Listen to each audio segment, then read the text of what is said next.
अब हमारे पास बारी आती है एक सबसे बेहतरीन टॉपिक की, जिसको हम नाम बोलते हैं ट्रांसफॉर्मर। क्या बोलते हैं जिसको, क्या कहते हैं हम इसको? ट्रांसफॉर्मर। चलो, क्या ट्रांसफॉर्मर नाम आप सब लोगों ने सुना हुआ है? ट्रांसफॉर्मर वोल्टेज को अप कर सकता है या तो अप कर सकता है या तो डाउन कर सकता है। ये काम किसका है? ट्रांसफॉर्मर का है। वोल्टेज को अप भी कर सकता है या तो डाउन भी कर सकता है। ये काम ट्रांसफॉर्मर का है। लेकिन ऐसी जरूरत पड़ी क्यों? वोल्टेज को अप करने के लिए जो ट्रांसफॉर्मर होता है उसको हम कौन सा ट्रांसफॉर्मर बोलते हैं? Step up transformer. वोल्टेज को डाउन करने के लिए जो ट्रांसफॉर्मर होता है उसको हम क्या बोलते हैं? Step down transformer. बोलो, बोलते हैं कि नहीं?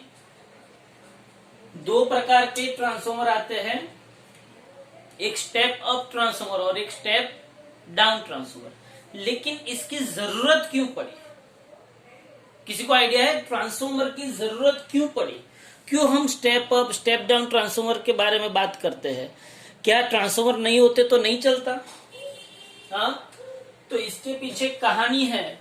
वो कहानी ध्यान से सुनो ध्यान से। ट्रांसफॉर्मर का काम क्या है? सपोज कि ये मेरे पास पावर स्टेशन है। क्या है मेरे पास? पावर स्टेशन मतलब क्या? जहां पे इलेक्ट्रिसिटी जनरेट होती है। इलेक्ट्रिसिटी जहां पे क्या होती है? जनरेट होती है। उसको मैं क्या बोलता हूं? पावर स्टेशन बोलता हूं। अब हुआ क्या, ये पावर स्टेशन, अच्छा, पावर स्टेशन कौन से प्रकार के होते हैं? बोलो, क्या थर्मल पावर स्टेशन भी हो सकता है? थर्मल पावर स्टेशन हो सकता है। क्या हाइड्रोथर्मल पावर स्टेशन भी हो सकता है? Thermal power station, hydrothermal power station, क्या हाइड्रो पावर स्टेशन भी हो सकता है? हाइड्रो में सिर्फ पानी से टरबाइन चलेगा। हाइड्रोथर्मल के अंदर पानी एंड स्टीम दोनों हो सकता है। थर्मल मतलब स्टीम हो सकता है। क्या विंड से जो पावर स्टेशन चलता है, विंड मिल भी आ सकती है इसके अंदर। बोलो, समझ में आ रहा है कि नहीं? ये जितने भी, अच्छा, एक और रह गया, न्यूक्लियर पावर स्टेशन भी हो सकता है। अरे भाई, हाँ के ना तो बोलो। हाँ, तो ये बहुत सारे प्रकार के हमारे पास पावर स्टेशन है। Atomic power station, nuclear power station, thermal, hydrothermal, wind से चलता। ये सब के अंदर होता क्या है? बेसिकली होता क्या है? अपना जो टरबाइन है, उस टरबाइन के विंग्स पे पानी गिरता है। या तो विंड ब्लो होती है या तो स्टीम ब्लो होती है। वो टरबाइन के विंग्स को क्या करते? घुमाते। टरबाइन का विंग घूमता है तो उसके साथ जो क्रैंकशाफ्ट सिस्टम होती है, तो वो आर्मेचर सिस्टम, वो फिक्स मैग्नेट के बीच में वो कॉइल क्या होती है? घूमती है। कॉइल घूमती है तो आपको पता है कि कॉइल के साथ रिलेटेड मैग्नेटिक फ्लक्स में क्या होता है? चेंज होता है। और वो मैग्नेटिक फ्लक्स में चेंज होता है तो आपको क्या मिलता है? Induce EMF. जो चीज हम लोगों ने चैप्टर नंबर 6 के अंदर एसी जनरेटर में पढ़ी। बोलो, पढ़ी कि नहीं पढ़ी? क्लियर हो रहा है माइंड में? अब ये एसी का जनरेशन हो गया कहां पे? Power station. अब उस एसी को अपने घर तक पहुंचाना है। अपना घर मतलब कौन?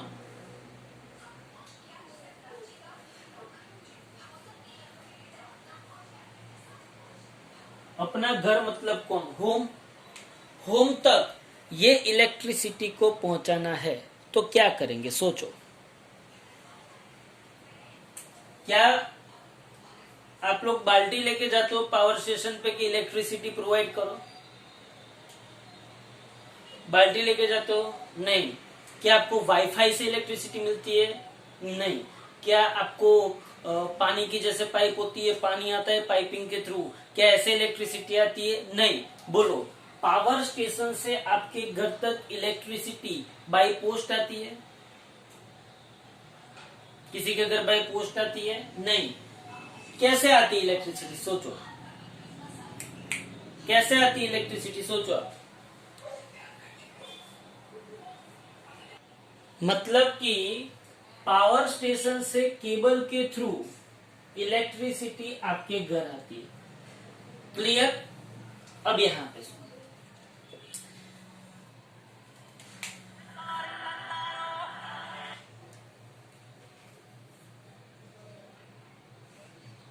हेलो,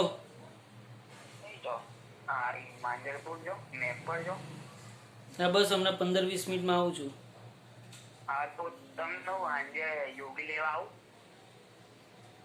હું તને કોલ કરું હાલ ને હમણાં.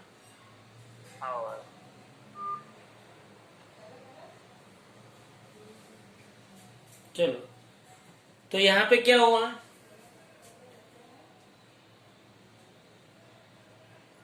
बोलो. पावर मतलब इलेक्ट्रिसिटी जो जनरेट होती है वो यहाँ पे कैसे आती है, केबल थ्रू आती है. अब ध्यान से 1 बाय 1 सब स्टेप समझना. मैं आज ट्रांसफॉर्मर में डेरिवेशन तो शायद ही करवाऊंगा, मैं सिर्फ समझा रहा हूँ ट्रांसफॉर्मर का नीड क्या है. सुनो, ये वायर है, ये केबल है, मतलब ये पावर स्टेशन पे एसी जनरेट होगा कि डीसी जनरेट होगा. अगर ये पावर स्टेशन पे डीसी होता तो हमें पावर स्टेशन की कोई जरूरत ही नहीं थी, क्योंकि डीसी तो हम घर पे बैटरी रख के भी बना सकते थे ना. बोलो हाँ कि ना. समझ में आ रहा है? पावर स्टेशन पे डीसी की जरूरत ही नहीं थी. मतलब अगर डीसी होता पावर स्टेशन पे, अगर डीसी जनरेट हुआ होता तो हमें पावर स्टेशन की जरूरत ही नहीं होती, क्योंकि डीसी तो हम घर पे बैटरी रख के बना सकते थे. लेकिन पावर स्टेशन पे जनरेट क्या होता है, एसी की डीसी. बोलो, पावर स्टेशन पे क्या जनरेट होता है, एसी के डीसी.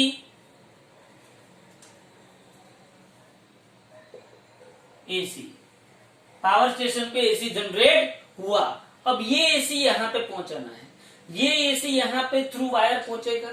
थ्रू वायर पहुंचेगा मतलब क्या होगा, बोलो. एसी करंट अगर वायर में से पास होता है, वायर मतलब कंडक्टर में से पास होता है, तो मुझे ये बताओ कि क्या वहां पे इंपीडेंस जनरेट होगा,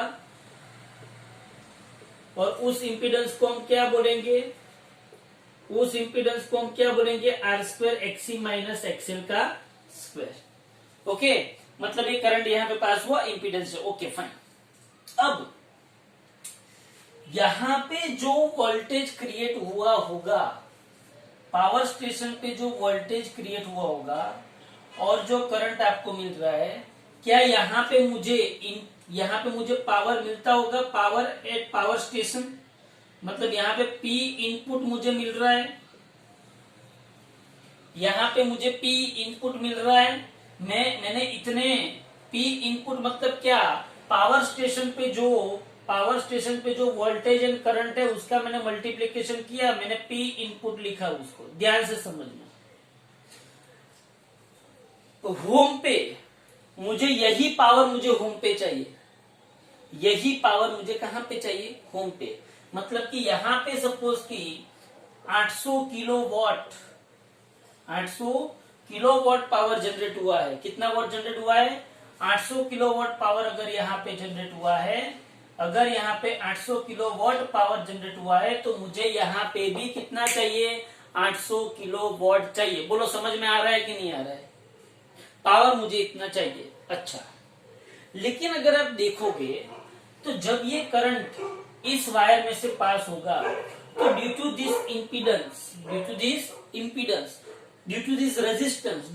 इम्पीडेंस कुछ करंट का लॉस होगा कि कुछ एनर्जी का लॉस होगा कि नहीं होगा.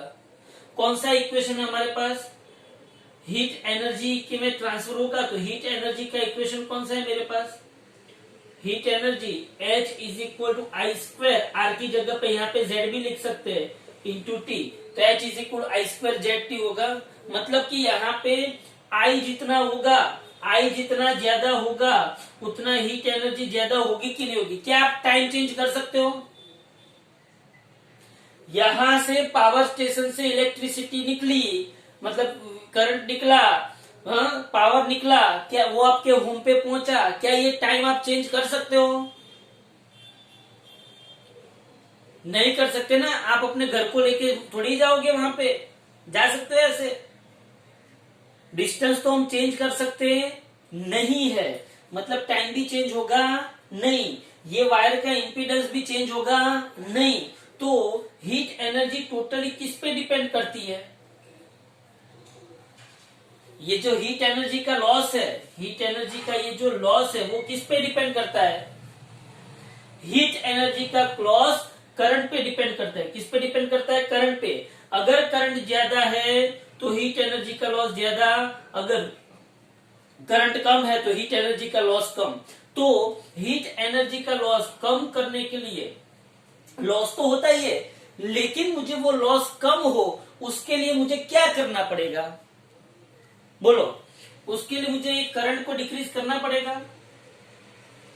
अब सोचो, अब ध्यान से समझना, मुझे पावर क्या रखना है? कांस्टेंट रखना है। क्या रखना है? पावर मुझे कांस्टेंट। पावर में मुझे कोई बवाल चाहिए नहीं, पावर मेरे को कांस्टेंट रखना है। पावर मुझे क्या रखना है? कांस्टेंट रखना है। अगर पावर को कांस्टेंट रखना है और करंट को घटाना है, करंट क्यों घटाना है? करंट क्यों घटाना है? बोलो जल्दी, करंट क्यों घटाना है?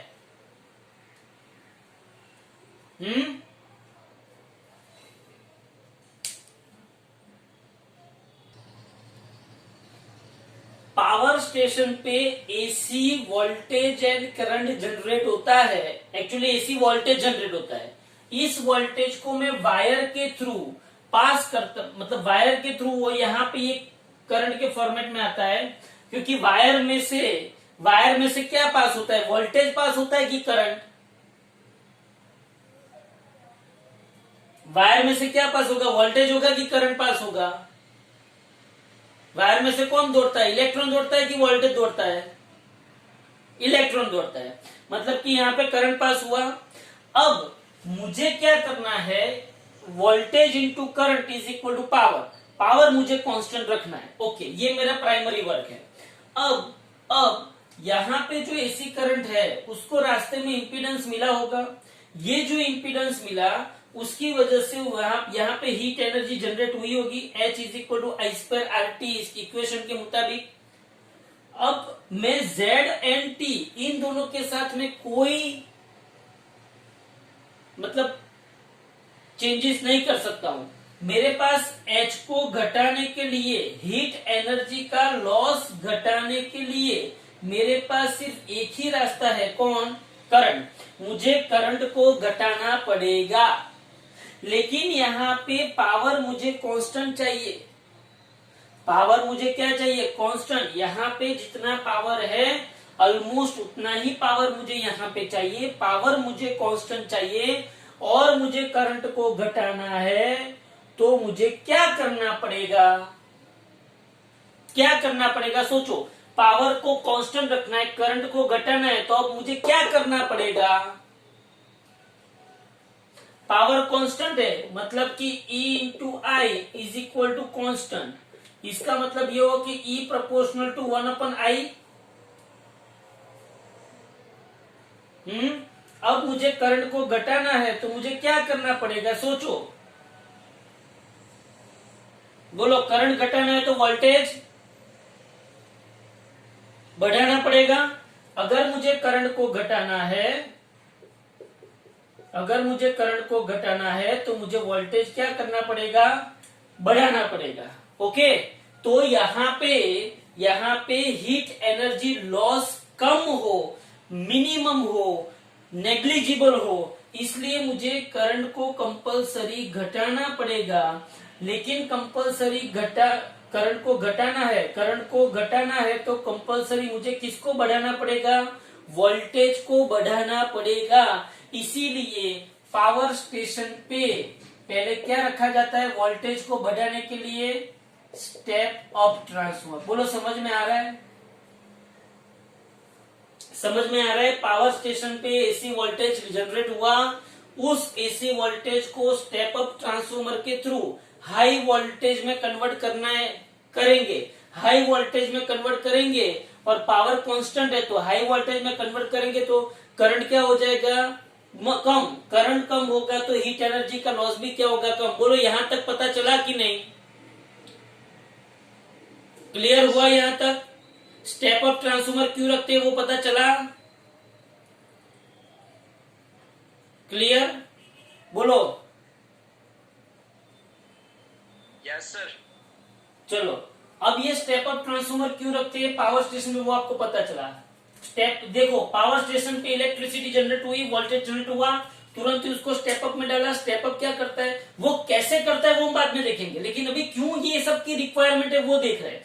स्टेप अप क्या करेगा, लो वोल्टेज को हाई वोल्टेज में कन्वर्ट करेगा। वोल्टेज हाई हो गया तो करंट क्या हो गया, लो। करंट लो हो गया तो हीट एनर्जी का लॉस भी क्या होगा, कम होगा। अब ये यहाँ पे ट्रैवलिंग करते करते, ये जब यहाँ पे ट्रैवलिंग करता है तब ये चैप्टर के अंदर हम लोगों ने जो इंडक्टिव इफेक्ट देखी थी, कैपेसिटिव इफेक्ट देखी थी, वो सब उसको मिलता रहेगा, हमको उसके डिटेल में पढ़ना नहीं। अब ये यहाँ पे आया, यहाँ पे मतलब कहाँ पे, आपके घर पे आएगा। हाँ, आपके घर पे आएगा। यहाँ पे जब स्टेप अप किया तब सपोज कि उसको 40,000 वोल्ट कर दिया। कितना कर दिया, कितना कर दिया इसको, 40,000 वोल्ट। क्या आपके घर पे 40,000 वोल्ट आता है? आपके घर पे 40,000 वोल्ट आता है? No sir. आपके घर पे कितना वोल्ट आता है? 240। 220 या तो 230 या तो 230 वोल्ट आता है। ये 40,000 है और ये कितना है, 230 है। तो सीधी सी बात है, घर पे हमारे कोई भी होम अप्लायंसेस 40,000 वोल्ट पे काम करते नहीं है, तो उसको किस में कन्वर्ट करना पड़ेगा, 230 में कन्वर्ट करना पड़ेगा। इसलिए आपकी घर की सोसाइटी के बाहर क्या होता है, याद है, देखा है कहीं पे भी, सब स्टेशन होता है, ऐसे खोपड़ी दोरी हुई होती है, ऐसे हड्डी हड्डी करके ऐसा डेंजर लिखा हुआ होता है आपको वहां पे, बोलो हाँ कि ना।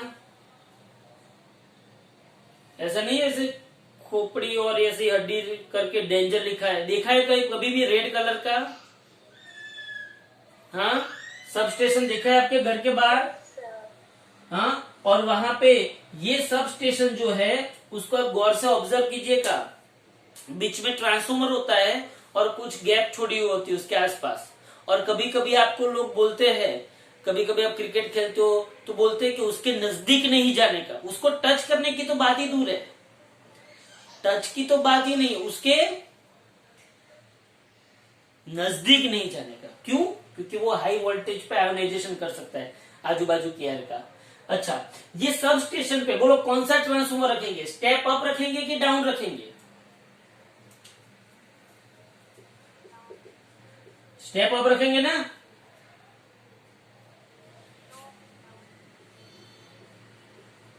कौन सा ट्रांसफॉर्मर रखेंगे, स्टेप डाउन। ये स्टेप डाउन ट्रांसफॉर्मर क्या करेगा, देखो यहाँ पे पावर स्टेशन पे पहले सपोज की 500 वोल्ट जनरेट हुआ, कितना जनरेट हुआ, 500।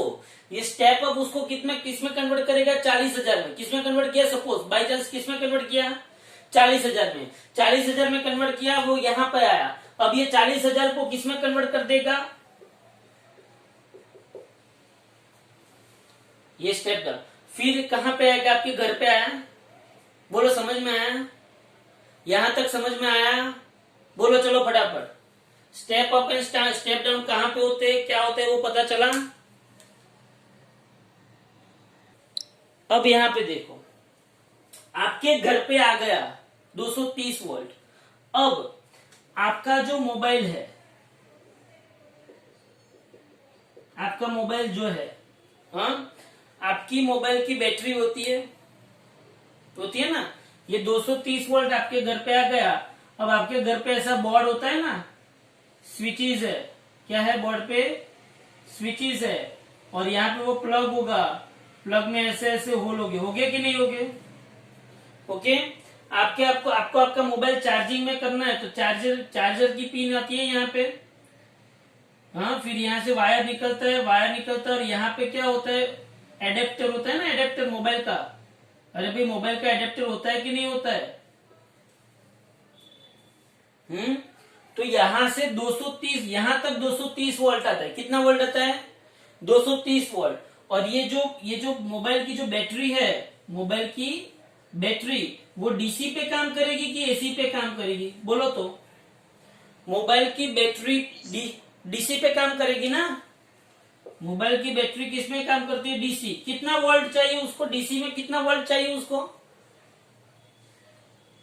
मैक्सिमम 5 से 7 वोल्ट। चलो 7 वोल्ट ले लो, 10 वोल्ट ले लो, कोई बात नहीं। चलो कितना वोल्ट आ गया? 10 वोल्ट। कितना वोल्ट? एक्चुअली 10 तो आता ही नहीं है, 5 वोल्ट ले लेते। चलो 5 वोल्ट आया। ओके। मोबाइल की बैटरी को चार्ज होने के लिए 5 वोल्ट डीसी रिक्वायरमेंट है। कितना रिक्वायरमेंट है? 5 वोल्ट डीसी। यहां पे अपने प्लग में कितना आ रहा है? 230 वोल्ट एसी आ रहा है। अपने प्लग में कितना आ रहा है? 230 वोल्ट एसी आ रहा है। और मुझे मोबाइल की बैटरी को चार्ज करने के लिए कितना वोल्ट डीसी चाहिए? 5 वोल्ट डीसी चाहिए। तो मोबाइल का जो अडेप्टर होता है, अडेप्टर देखा है मोबाइल का? अरे चार्जर का एडेप्टर पता है ना? अरे भाई चार्जर का एडेप्टर पता है कि नहीं? Yes sir.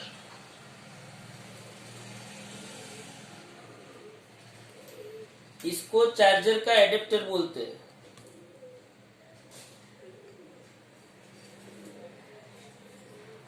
हाँ, ये चार्जर का क्या है? अडेप्टर है। ऐसा क्या होता है इसके अंदर? ऐसा इसके अंदर क्या होता है? अगर मैं यही वायर को डायरेक्ट प्लग में डालूं तो नहीं अच्छा रहेगा? मेरा बात समझ में आ रहा है? अगर मैं डायरेक्ट यही वायर को प्लग में डाल दूं और इस वायर को मोबाइल में डाल दूं, नहीं अच्छा रहेगा?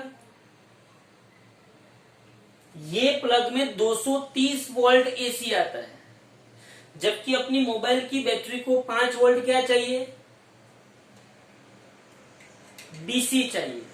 तो ये जो अडेप्टर है, क्या है ये? अडेप्टर। इस अडेप्टर के अंदर क्या क्या होना चाहिए बोलो? तो इस अडेप्टर के अंदर एक तो पहली बात तो ये है, 230 को किस में कन्वर्ट करना पड़ेगा? 5 वोल्ट में। 230 को 5 वोल्ट में कन्वर्ट करने के लिए स्टेप अप ट्रांसफॉर्मर चाहिए कि स्टेप डाउन? 230 वोल्ट को 5 वोल्ट में कन्वर्ट करने के लिए बोलो कौन सा ट्रांसफॉर्मर चाहिए? स्टेप अप की स्टेप डाउन? ओके। तो मैं यहाँ पे मेरे जो एडेप्टर होता है, क्या होता है मेरा? मोबाइल का एडेप्टर। मैंने उसको एनलार्ज करके बताया हुआ है। एक कौन सा ट्रांसफॉर्मर अंदर आएगा? Step down. Step down transformer 230 volt AC को, किसको? 230 वोल्ट एसी को किस में कन्वर्ट करेगा? 5 वोल्ट एसी में। किस में कन्वर्ट करेगा? 5 वोल्ट एसी में। फिर या तो 10 वोल्ट एसी में कन्वर्ट करेगा। 10 वोल्ट एसी में कन्वर्ट किया। एसी है, मुझे तो 5 वोल्ट क्या चाहिए? डीसी चाहिए। फिर एक रेक्टिफायर आता है। क्या आता है? ट्रांसफॉर्मर का यूज क्या है? वोल्टेज को अप एंड डाउन करना। एसी टू डीसी कन्वर्ट करने के लिए किसके लिए? एसी टू डीसी कन्वर्ट करने के लिए फिर कौन आता है? रेक्टिफायर आता है। वो आपको 14th चैप्टर में ये रेक्टिफायर के बारे में पढ़ना है। फिर रेक्टिफायर भी प्योर डीसी नहीं देता है। फिर उसके बाद फिल्टर सर्किट आती है। कौन सी सर्किट आती है? और फिल्टर सर्किट बाद में प्योर 5 वोल्ट डीसी देती है। और वो प्योर 5 वोल्ट डीसी वायर के थ्रू आपकी बैटरी में जाता है। बोलो ये पूरी कहानी पता चली? समझ में आया? ये power station high voltage generate हुआ, उसको हाई वोल्टेज में कन्वर्ट करने के लिए स्टेप अप ट्रांसफॉर्मर को हाई वोल्टेज में क्यों रखा? क्यों मैंने वोल्टेज बढ़ाया? क्योंकि मुझे पावर क्या रखना था? कांस्टेंट। पावर कांस्टेंट रखने के लिए पावर मुझे कांस्टेंट रखना था, लेकिन मुझे हीट एनर्जी का लॉस क्या चाहिए, मिनिमम। हीट एनर्जी का लॉस मिनिमम चाहिए, तो मुझे करंट भी क्या चाहिए, मिनिमम। करंट मिनिमम करने के लिए वोल्टेज क्या करना पड़ेगा, बढ़ाना पड़ेगा। इसलिए यहाँ पे कौन सा ट्रांसफॉर्मर रखा, स्टेप अप ट्रांसफॉर्मर रखा। वोल्टेज हाई हुआ, यहाँ पे आया अपनी सोसाइटी के बाहर, वहां पे मैंने क्या रखा, वापिस स्टेप डाउन ट्रांसफॉर्मर रखा। वो स्टेप डाउन ट्रांसफॉर्मर क्या करेगा, 40,000 वोल्ट को 230 वोल्ट में कन्वर्ट कर देगा।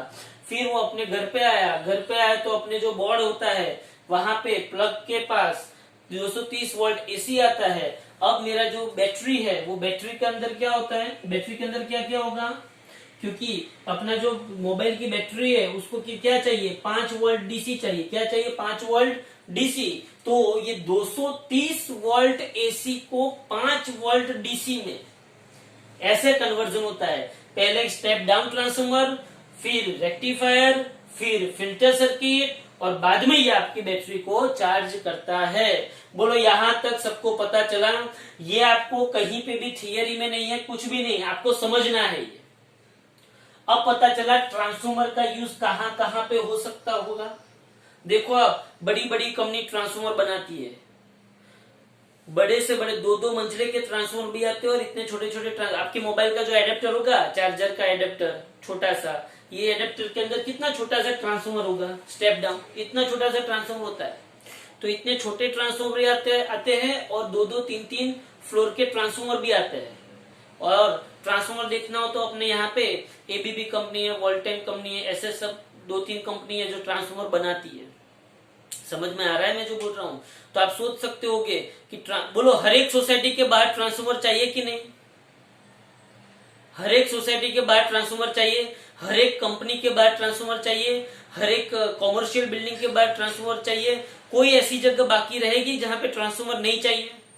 जहां जहां पे भी इलेक्ट्रिसिटी चाहिए वहां वहां पे ट्रांसफॉर्मर चाहिए। बोलो समझ में आ रहा है, क्लियर हो रहा है माइंड में। हाँ, अब नेक्स्ट लेक्चर के अंदर हम लोग ये ट्रांसफॉर्मर की एनसीईआरटी के बेस पे जो थियरी है, जो डेरिवेशन है, वो डेरिवेशन, उसके इक्वेशन और उसका न्यूमेरिकल्स गिनेंगे। ओके, बराबर।